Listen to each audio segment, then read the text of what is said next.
ये है मुंबई के भरत जैन। ये ओन करते हैं 2 लग्जूरियस अपार्टमेंट्स मुंबई में। बता दें, हर अपार्टमेंट की कीमत है 70 लाख रुपए, यानी अराउंड 1.5 करोड़ के अपार्टमेंट्स। साथ ही इनकी मंथली सैलरी है 75,000 से 80,000 रुपीज। अब अगर मैं आपको वीडियो का टाइटल देखे बिना इनका प्रोफेशन गैस करने को कहूं तो कोई भी शायद यही कहेगा कि ये कोई इंजीनियर होगा या कोई सॉफ्टवेयर डेवलपर या फिर कोई भी व्हाइट कॉलर जॉब वाला एक शख्स। नहीं। ये एक भिखारी है। जी हाँ, भरत जैन मुंबई के पारुल इलाके में रोज 8 से 10 घंटे भीख मांगते हैं और इसी इलाके में उन्होंने 2 शॉप्स भी किराए पर दे रखी है जिनका वो मंथली 60,000 तक रेंट कमा लेते हैं। अब ऐसे ही कई एग्जाम्पल्स हैं, जैसे कि लक्ष्मी दास। इन्होंने भी 16 साल की उम्र से ही भीख मांगना शुरू कर दिया था और आज इनके पास लाखों की एफडीज और बैंक बैलेंस है। इनके अलावा भी कई ऐसे एग्जाम्पल्स हैं जो ऑन एन एवरेज किसी भी इंडियन सैलरीड पर्सन से ज्यादा कमा रहे हैं भीख मांगकर। तो सवाल यहाँ पर यह है कि क्या बेगिंग इंडिया में एक फुल फ्लेज्ड प्रोफेशन बन चुका है और क्या लोग अब इसे, इवन एजुकेटेड लोग भी बेगिंग को एज ए करियर चूज कर रहे हैं? वेल, आप माने या ना माने, लेकिन ये सच है। Begging is now a profession और अ करियर इन इंडिया।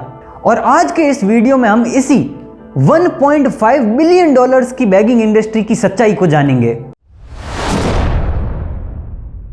जी हाँ, सही सुना आपने, 1.5 बिलियन डॉलर्स। यानी अगर मैं आपको कंपैरिजन के तौर पर बताऊं तो भारत में बेगिंग इंडस्ट्री का टोटल रेवेन्यू फ्लिपकार्ट जैसे ई कमर्शियल जाइंट के टोटल रेवेन्यू से भी ज्यादा है। तो आइए जानते हैं इंडिया के इस बेगिंग इंडस्ट्री के मॉडल को। आपको मैं कुछ स्टैट्स के साथ समझाने की कोशिश करता हूं कि क्यों इसके बारे में बात करना आज इंपॉर्टेंट है। एक रिपोर्ट के अनुसार 90% इंडियंस महीने का 25,000 से भी कम कमाते हैं। तो अगर आप महीने के 25,000 भी कमा रहे हैं तो आप इंडिया के टॉप 10% इनकम कैटेगरी में आते हैं। और तो और 65% ब्लू कॉलर एम्प्लॉइज यानी कि लोअर मिडिल क्लास पॉपुलेशन ऐसी है जो आज भी महीने के 15,000 से भी कम कमा रही है। अब इसको कंपेयर करते हैं एक बैगर की एवरेज इनकम से। द हिंदू ने जब हैदराबाद के 25,000 बैगर्स को स्टडी किया तब सामने आया कि हर बैगर एक दिन का 700 से 1000 तो कमा ही लेता है। तो अगर हम इसी रिपोर्ट से कैलकुलेट करें तो एक एवरेज भिखारी एक महीने का 21,000 से 30,000 तो कमा ही लेता है। अब सोचिए उस लोहार के बारे में या उस कारपेंटर के बारे में या उस कारीगर के बारे में जो दिन भर पैरों पे खड़े रहकर काम करते हैं और इनसे भी कम कमा पाते हैं। फॉर एग्जाम्पल, अगर हम इस रिपोर्ट को देखें तो इन्हीं बेगर्स की इनकम को ब्लू कॉलर जॉब्स यानी कि एक नॉन रेगुलर वर्कर की एवरेज मंथली इनकम के साथ कंपेयर करें तो एक ब्लू कॉलर वर्कर 5,800 रुपये कमाता है और एक रेगुलर वर्कर 13,000 तक कमा लेता है और वहीं एक वाइट कॉलर वर्कर 24,500 रुपये तक अर्न करता है। In fact India as a full country का पूरा एवरेज मंथली इनकम 32,800 रुपये पर मंथ है। कितना शॉकिंग और इंटरेस्टिंग है ना कि कहाँ एक तरफ एक इंसान 15 से 16 साल तक पढ़ता है, डिग्रीज लेता है, फिर कंपीट करता है, तब जाकर एक 20 से 25,000 की जॉब पाता है और वहीं दूसरी तरफ बिना किसी डिग्री के क्राउडेड प्लेस पर सिर्फ ये देना मैं तेरे वास्ते नाची रे करके आप उन पढ़े लिखों से भी ज्यादा कमा सकते हैं।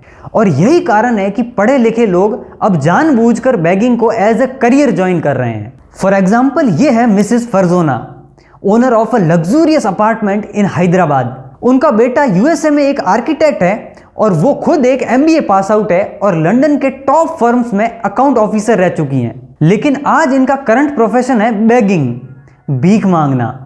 ऐसा इसलिए क्योंकि इनको किसी रिलीजियस लीडर ने यह सजेस्ट किया था कि अगर वो बेगिंग में जाएंगी तो इनका करियर और भी ज्यादा सक्सेसफुल हो जाएगा और इस वजह से उन्होंने अपना अच्छा खासा जॉब छोड़कर बेगिंग में स्विच कर लिया। सिमिलरली ये है दिनेश द्विवेदी, जो कि एक रिटायर्ड संस्कृत टीचर है विद अ डबल पीएचडी, लेकिन ये भी उनके ड्रीम जॉब भिखारी में स्विच हो गए।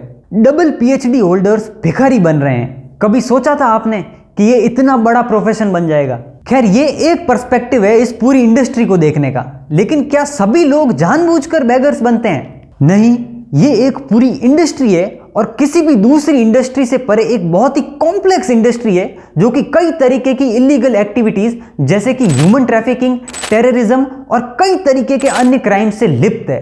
आपने कई बार सड़कों पर छोटे बच्चों को भीख मांगते हुए देखा होगा ये बच्चे टेररिस्ट ग्रुप्स द्वारा ट्रैफिक किए जाते हैं और आगे बेगिंग माफियाज को सौंप दिए जाते हैं। इन बच्चों को टॉर्चर किया जाता है और फिर सड़कों पर भीख मांगने के लिए छोड़ दिया जाता है। बर्बरता की हद तब होती है जब इनमें से कई बच्चों के हाथ या पैर काट कर उनको किसी औरत के हाथ में पकड़वा कर भीख मंगवाई जाती है ताकि लोगों को और दया आए और वो और पैसे बना सके।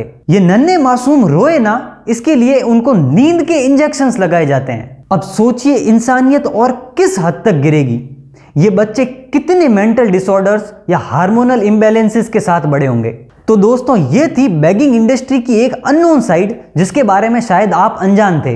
अब अगली बार आप अगर दया देखकर किसी को भीख दें तो ये जरूर ध्यान में रखिएगा कि क्या आप उस मासूम को भीख दे रहे हैं या फिर उस पूरे क्राइम सिंडिकेट को बढ़ावा। वीडियो अगर इंफॉर्मेटिव लगा हो तो इसको लाइक, शेयर और सब्सक्राइब जरूर करें, जिससे हमें मोटिवेशन मिले और हम आपके लिए ऐसी वीडियोस लाते रहें। धन्यवाद।